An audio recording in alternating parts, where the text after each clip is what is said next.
Welcome back YouTube. So in today's video I'm going to be giving you 5 tips on what I have done differently during this building phase, and I think 5 of the biggest things and contributors as to why I've seen such a huge amount of growth in strength and obviously size and muscle mass as well, while maintaining definitely the best condition during a building phase. Currently 181 pounds flat.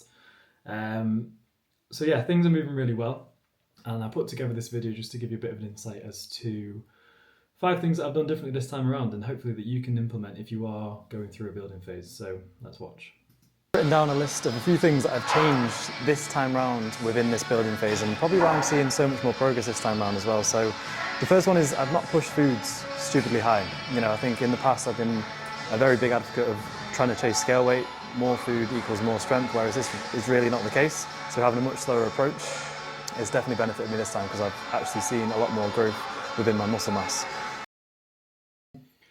So yeah, I think definitely in the past I've been a guilty advocate of pushing foods too quickly and just pushing them for the sake of pushing them just because I'm in a bulk and I'm just trying to chase scale weight essentially. And I always used to think that, well, I suppose arguably it is in a sense true, but if you had more weight behind you, you could move more weight in the gym, which was true.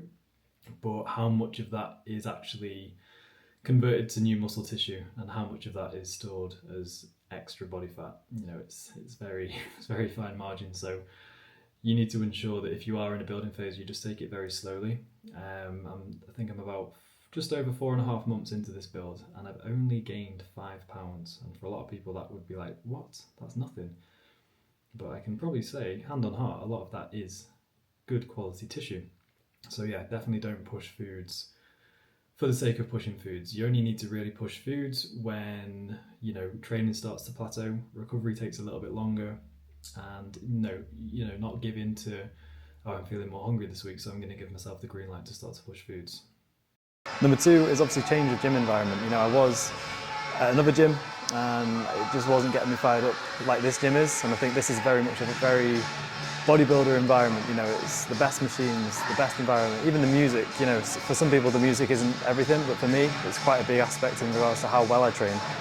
So yeah, definitely environment is a massive dictator in regards to, how much progress you can make. You can obviously, 2 people can follow the same split, of course, and one can train at the local leisure club and one can train at Meritor, the gym that I go to. And I would say that the guy who's training at the Meritor gym compared to the local leisure club is probably going to make more progress, not because the machines are more fancy, well, maybe because of that as well, but purely down to the atmosphere and the mindset that you need to be in to train hard. It's very unlikely, and I used to train at a local gym, hotel gym, which would play kind of smooth radio very quietly in the background.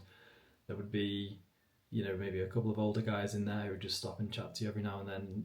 Trust me, you could not get fired up within that gym. And I think the mental side to training is just as important as the physical side as well. So definitely, if you are in a gym currently and you feel like it's not maybe giving you the most excitement or firing you up the most, then it's definitely a good idea to maybe look at switching to another gym, which will allow you to progress in a much more psychological way more than anything. Number 3 is obviously being very consistent with my expenditure, even within a building phase. I think an old mindset that I used to have was if I move less, it means I can put more weight on because I'm not going to be burning as many calories, but I've kept a very consistent expenditure, target per day, 10k steps and 60 minutes cardio per week, and that's been very consistent from the off, and that is another big difference that I've seen this year. So yeah, when I was younger I used to think, surely if I'm doing cardio during a building phase, this is just going to limit my gains and, potentially strip muscle mass. But, looking at it now, cardio is just going to benefit you from a training standpoint, from a cardiovascular standpoint, and even from a regulating your energy expenditure standpoint. You know what's going in, so it's nice to know what's going out as well. If your steps are maybe 5k one day, then 8k, then down to 2k, it's very hard to get a good gauge of how predictable your body's going to be. So keeping a consistent energy balance and setting yourself a set target per day, even during a building phase, is so important. And obviously the cardio wise, the choice that I've gone for this time round is, for now, paddle, 90 minutes paddle per week, and that is every single week. And again, just from a fitness standpoint, if you are doing higher rep ranges within the gym, you want your kind of cardiovascular system and your respiratory system to be, fine-tuned to be able to push them higher reps. Because obviously when you are pushing, maybe 10, 15, 20 reps in the gym, it's going to take a little bit more, from a cardiovascular standpoint. So it's definitely important to keep some form of cardio in for both sides, training and for also keeping a consistent energy balance. Number 4 is I've massively altogether reined it in on the weekends. For someone who was going out pretty much every weekend drinking and having off-plan food, that is something that's stopped completely, and I am a believer that this is probably one of the biggest contributors as to why and how I've seen so much progress in a very short space of time. So yeah, if any of you know me or have followed me for a while, you know that I do enjoy going out on the weekends, and I do enjoy a drink, and I do enjoy getting pissed, and I know that it is, and what I've seen recently since I've stopped drinking as much, I didn't drink for 3 months. Then it was Hannah's birthday, so it's been about 7 weeks since I last drank.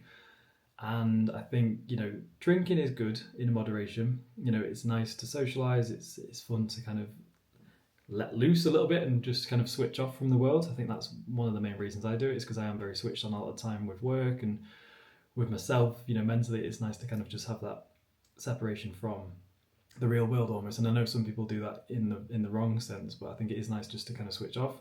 What isn't nice is how bad and how much of an impact it has on things like testosterone levels and your sleep. I've got this Whoop band now, and even when we went out for Hannah's birthday 7 weeks ago now, I had literally about 3 beers, 2 cocktails, 5 drinks in total, and that's not much for a lot of people, maybe it is, but my recovery was like 2%, and I didn't feel drunk at all.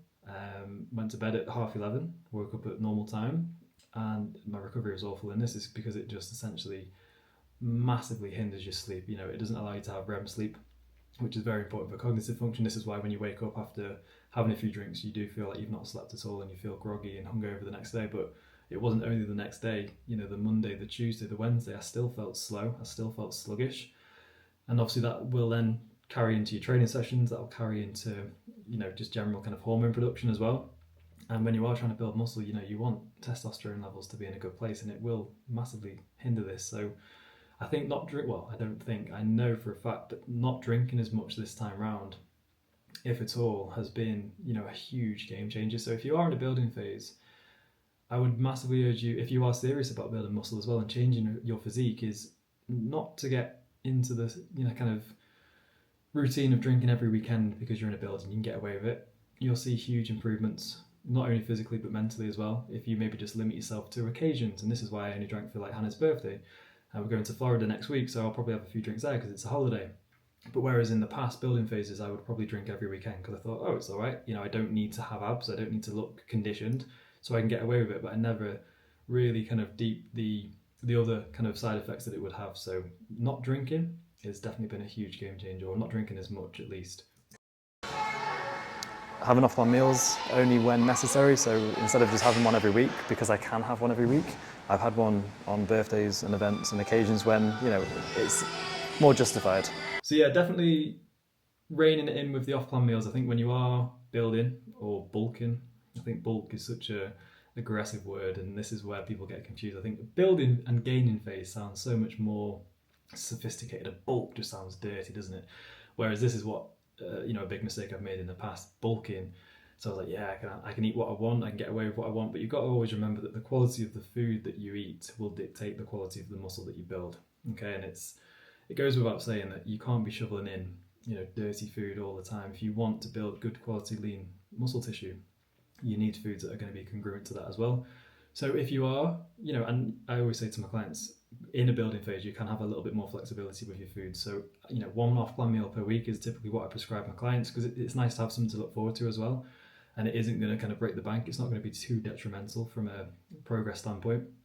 But in the same light, if you're having 3 takeaways a week or off-plan meals every kind of day, that's not going to be productive from a muscle building standpoint. So always a big one to remember, that as tidy as you can or as clean as you can eat with your nutrition is going to dictate the quality of the muscle tissue as well. And then the last one and the 6th one is seeing my friends. but playing sports, paddle, badminton, ping pong, swimming, going to the sauna and steam room and things like this, as opposed to just seeing them in the pub. And I think changing things like this is only small for some people, but add up, and all of these stacked on top of one another has really allowed me to take my physique to a completely different level. And I'm not even done with the building phase yet, and I've not even started the diet yet, but I already know this will be the best physique that I've ever accomplished. So there's 6 things that I've changed this time round, and I can arguably say that they are the biggest game changers for me this time around within the building phase. So yeah, 6 tips. And that last one, obviously, typically over the years, we would just meet in the pub or for nights out, which again, when you're a little bit younger, it's what you do. So it's not to kind of put a dampener on things and say you can't go out and socialise with your friends, but there are other kind of options that you can choose, like playing paddle, playing golf, going to the sauna, meeting up for a coffee and doing some work together, which I did quite a lot with 2 of my other friends. And it's not always about, right, it's the weekend, let's get pissed, let's catch up. Like you can still have them same conversations with people, just in a different environment, if you are serious about your physique and your progress and how you kind of come across with your results as well. So some of the maybe conversations that you have when you're on a night out, they're a little bit deeper, you're a little bit kind of more open to saying different things than other people are. So I get why people kind of wait for the weekend to kind of meet up with their friends, but then you need to kind of realize, are these your friend? I know this is quite deep. Are these your friends just because you meet with them and drink with them? Or do you actually want to spend time with them? And what I've realized over the the past few months since I've been doing this, that my friends are always going to be my friends, and I meet up with them sober all the time, and we play paddle, and we still have the same conversations that we would compared to a night out, and still laugh just as much. Your friends are your friends regardless. But there might be some people that you're just going out with for the sake of going out on the weekend and getting pissed. So that's been a huge one as well, and I still see them just as much as I would. It's just not in a pub or I'd say club, maybe not club. I don't really go clubbing, but it's just not in a pub environment or a drinking environment. So you can definitely do things with your friends, but are just going to be like nice walks, like say meeting up and doing work and bouncing ideas off each other. If you are in an industry that your friends are as well, and it's always handy to kind of have people, especially when you're self-employed. It's nice to see other people because it can be an isolating job when you're self-employed, working behind a computer all day. So yeah, they are my 6 tips or 6 things that I've personally changed this time around when looking to build muscle. And like I just said on that last clip, that arguably I know this is going to be the best physique that I've ever brought, 100%. I already know it now, and I've still got a month left. So yeah, if you found any of them useful, or you think you're going to implement any of them, leave a comment below. The next video that I do will be a bit of an update of how the building phase has gone so far and the next steps and the next plans. And then the few videos after that will be in Florida. So hopefully you got something from this video. If you liked it, leave a like, leave a comment, and remember to subscribe. Have a fantastic rest of your day. Speak to you soon.